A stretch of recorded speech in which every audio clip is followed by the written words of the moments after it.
New Jersey, I was proud of New Jersey, Vasudhaji, until I went to New York and I saw a bumper sticker. Keep New York clean, dump your garbage in New Jersey.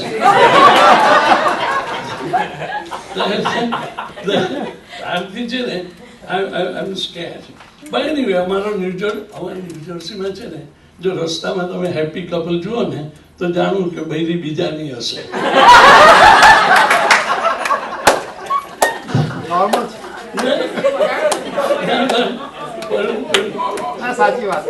મને છે ને આપણે દિનેશભાઈએ કવિ બનાવી દીધો છે. Basically હું કવિ નથી, પણ મારું એક કાવ્ય એમણે ઇન્ટરનેટ પર વાંચ્યું ને એ જ હમણાં આ ચાલુ ઓગસ્ટના ઇસ્યુમાં નવની સમર્પણમાં છપાયું છે. તો એમને હસવું આવ્યું, મને ખબર નથી કેમ હસવું આવ્યું, પણ એમને ગમ્યું તો મને ખાસ કહ્યું કે તમે વાંચજો. પણ એના પહેલાં છે ને હું તમને મેં ખાસ આ જ પ્રસંગ માટે એક ગઝલ લખી છે, તે વાંચું છું તમને ધીમે પછી પાછો વાત કરીશ. બીજી બે ત્રણ છે. તાજો તાજો રિટાયર્ડ થયો છું, કામ કરતો નથી અને ટાયર્ડ થયો છું. તાજો તાજો હું રિટાયર કેમ થયો એની વાર્તા પછી કહીશ. ઓફિસમાં બપોરે ચોખા ખાતો, આંખો ફાડીને ઘેર જાગતો રહ્યો છું. ઓફિસમાં તો સપના પણ આવતા હતા.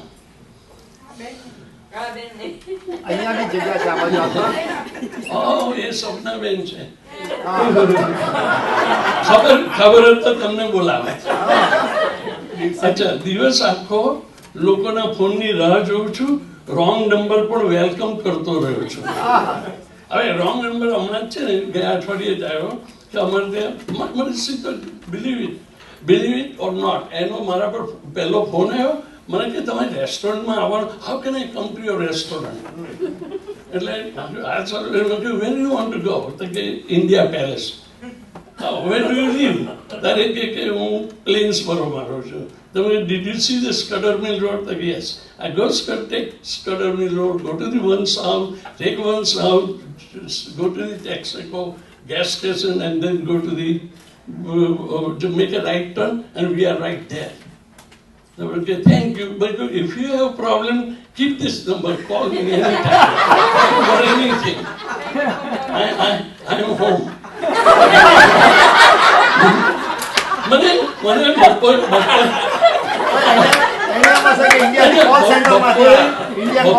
બપોરે મારા ઘેર ફોન આવ્યો. મને કે તમે કોણ છો? તમે કીધું ભાઈ બપોરે રોજ મારા ઘેર બીજું હોય છે કોઈ? મને બીજે તમે કોણ છો? ના એટલે ફોન ખરા ને, ફોનની પાસે બેસી રહું ને. મને જો દિવસ આખો લોકોના ફોનની રાહ જોઉં છું, રોંગ નંબર પણ વેલકમ કરતો રહ્યો છું, જવાબ ન આપતા સામા સવાલો કરું છું, ટેલિમાર્કેટિંગ વાળાએ બ્લેક લિસ્ટમાં આવી ગયો છે. મને ફોન આવે ને, તમને ખ્યાલ હોય તો ડીશ નેટવર્ક ને પેલો અમારા કેપિટલ બેંક વાળો, એ બધા લોકોના છે ને ફોન આવે મારા પર કે એટલે આપણે કરે છે કે આ લો કે ના. એટલે હું છે ને એને પૂછ્યું, where are you calling from? છોકરીઓ તો આપણે એમથી પૂછ્યું તો કે ઓ uncle Hyderabad. Hyderabad, I am calling from Hyderabad. હું પૂછ્યું, how is the weather of there? What do you do? You work, what time is it? એ મને ચંદીગઢમાં પણ લોકો છે, ત્યાંથી પણ ફોન આવે. તો આઈ ટોક ટુ એવરીબડી. પછી એ લોકો કે we want to do you have which TV system, which cable do you have? કોઈ નહીં, પણ હું બોલું નહીં. એનો જવાબ જો તમે બર્થડે કહી તો મળ્યા છો, એ ઇટ્સ યસ. તમને બર્થડે પૂછે કશું, હું આ બધા રૂલ જાણું છે એમના, એટલે હું એ બધું બોલ્યા વગર બીજી બધી વાતો કર્યા કરું. એટલે પછી એ લોકોએ મને બ્લેક લિસ્ટમાં મૂકી દીધા. હવે કોઈને આવતા નથી. જવાબ ન આપતા સામા સવાલો કરું છું, ટેલિમાર્કેટિંગના બ્લેક લિસ્ટમાં આવી ગયો છું. આવાજ રે કે સિનિયર સેન્ટરો બોલાવે છે, પરંતુ સિનિયરોથી ગભરાતો રહ્યો છું. સિનિયર સેન્ટરમાંથી તમે ક્યાં આવે? હવે હું તો અહીં જ ગરડો થયો છું, સિનિયર થયો છું, એટલે મને તો કોઈની કંપનીની જરૂર જ નથી. એ પાછો મારો બીજો, આપણે બધા જ લોકોને હવે સિનિયર, અમારે રમણભાઈનો ફોન આવે તો કે આપણે ટૂર પર જવાના છે. તો હું એમને પૂછું કે ક્યાં ટૂરમાં લઈ જવાના છે? તો કે વ્રજમાં જવાના છે, કે પછી આ મંદિરમાં જવાના છે. મંદિરો જ તમે કોઈ સિનિયરોને એકલો મંદિરમાં જ રહેશે? તમે બધા ત્યાં ઘસડી જાઓ છો. તમને એક વાત કહું, એક ભિખારી હતો. તે ભિખારી મંદિરની બહાર બેસી ગયો ને પૈસા ભીખ માગે.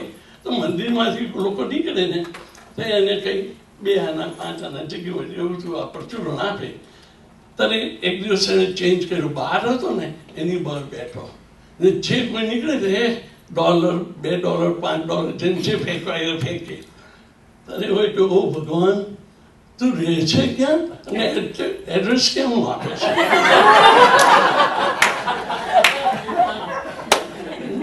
એટલે એનું શું છે કે સિનિયર સેન્ટરોથી હું ગભરાતો રહ્યો છું. હોસ્પિટલના 2 દર્દીને ભોંય ફેંક્યા પછી વોલેન્ટિયર વર્કમાંથી પણ ફેંકાઈ ગયો છે. મને છે ને, હું મારી પત્ની ને મારી દીકરી મને કે કરે કે ભાઈ ઘેર બેસી છે તો તું વોલેન્ટિયર થા. તો હોસ્પિટલમાં હું થયો, તમારે કેટલો જોબમાં કે દર્દીને હોસ્પિટલ એટલે ઉપર એના રૂમમાંથી બેસાડી વ્હીલચેરમાં નીચે બહાર લાવો ને એના સગા લઈ જાય. એટલે મારે ઉપરથી નીચે લાવવાનો. પણ એક હતો મહારાજી જાડો.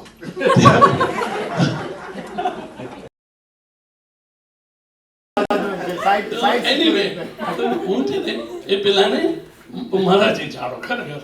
તો પછી મારથી એને ખેંચે મને મેં કહ્યું you help me out letter.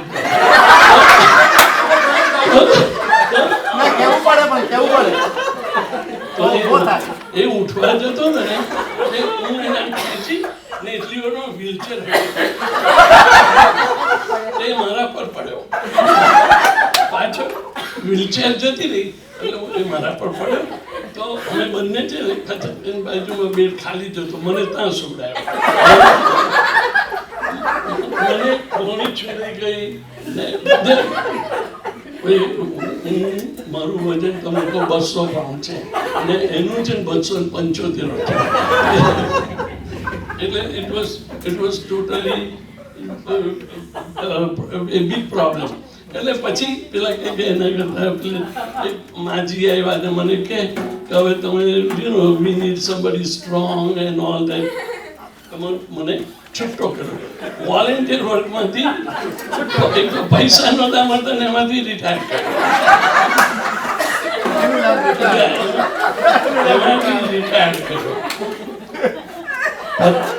પત્નીને પણ જાણ થઈ છે રિટાયર થયો છું, સમય નથી એ બહાના વિનાનો થયો છું. વખતે આપણે કહીએ કે ભાઈ સમય નથી મારી પાસે, અડધી જ પાસે ટાઈમ હોય તો આ કરવાનું તે કરવાનું. હવે હું તમને એક વાત કહું, મારી દીકરીનું છે ને બેઝમેન્ટ બનાવે છે, એ લોકો ફિનિશ કરે. તો તેને મારા વાઈફ ફોન કરીને કહે કે બેટા તને કોઈ પણ કામ હોય ને તો ગભરાવું નહીં, મને ફોન કરી દો મને ને હું પપ્પાને મોકલીશ.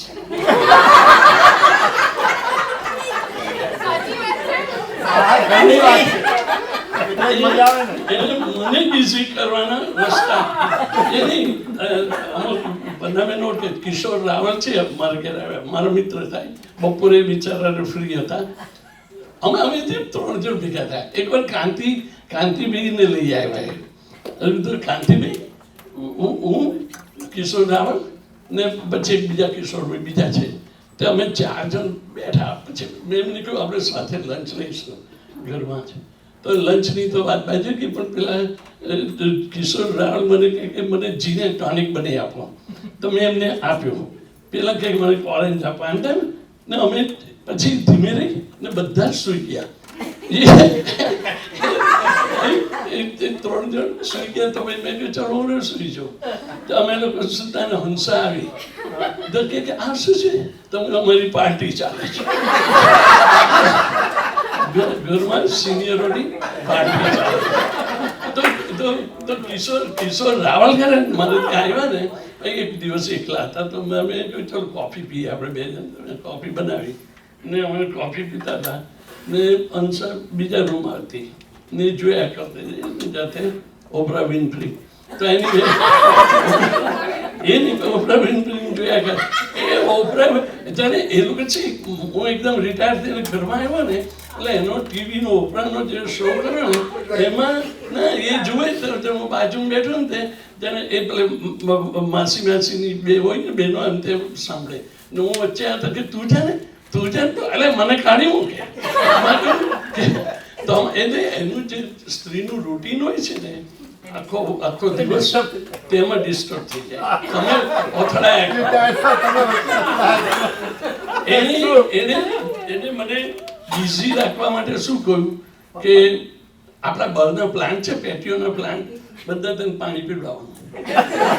તો મેં ચાલુ કર્યું. મહિના પછી મને ખબર પડી કે બધા પ્લાસ્ટિક ના હતા.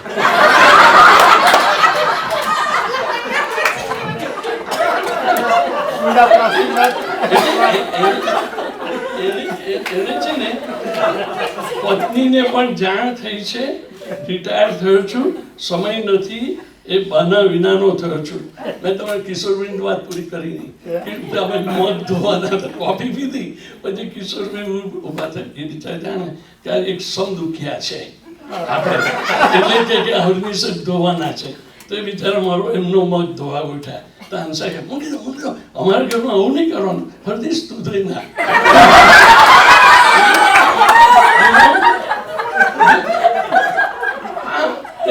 કિશોરભાઈને એમ કે બિચારાને હેલ્પ કરો.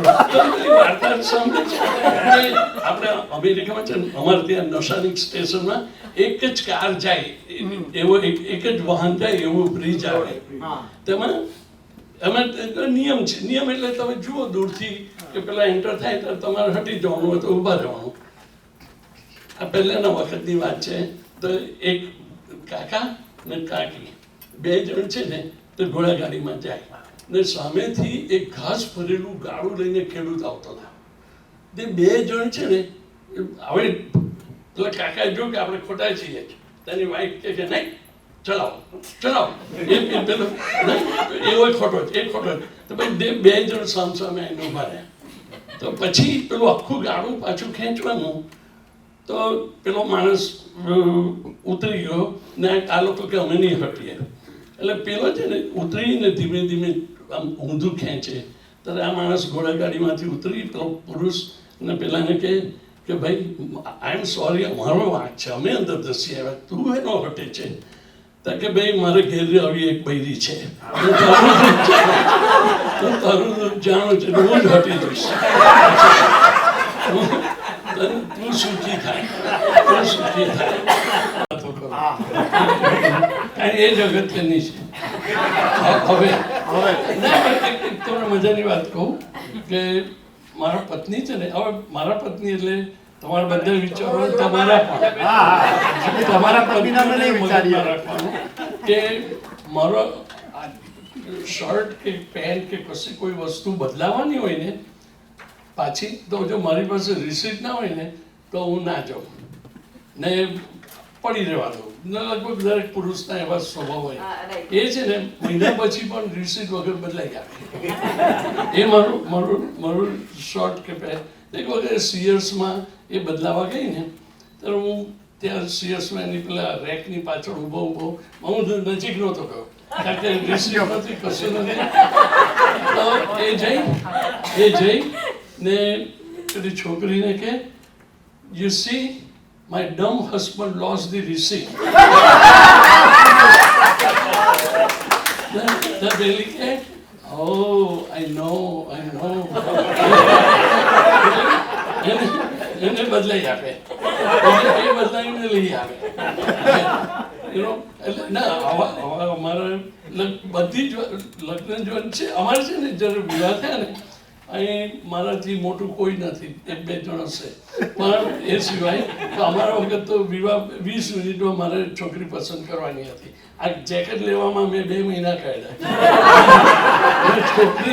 છોકરીને જોવા ગયા, ચા પીધી, ચા આવ્યા તો કે સારી લાગે છે સારું, ને પછી પણ નહીં ગયા.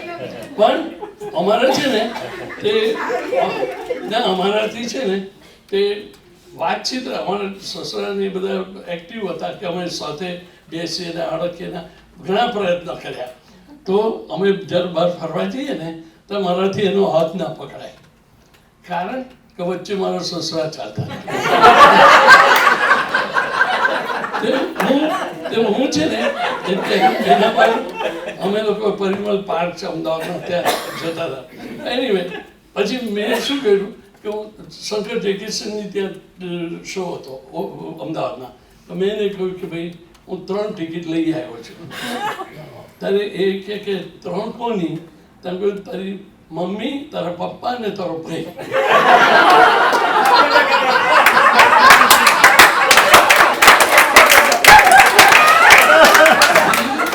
એ લોકો જઈ તો આપણો પત્તો અમારે છે ને તે દિનેશભાઈ, અમારે શું થયું કે એને પહેલે દિવસ અમે ફરવા ગયા ને ત્યારે વાત કરે કે મારું પ્રિય ફૂલ, અમારી વાત થાય કે તને કઈ નોવેલ ગમે, શું ગમે? મને કનૈયાલાલ મુનશી, એ કે હું છે ને મને પન્નાલાલ પટેલ ગમે છે.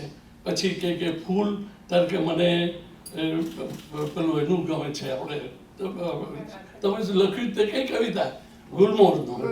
ગુલમોહર મને ગમે છે. અને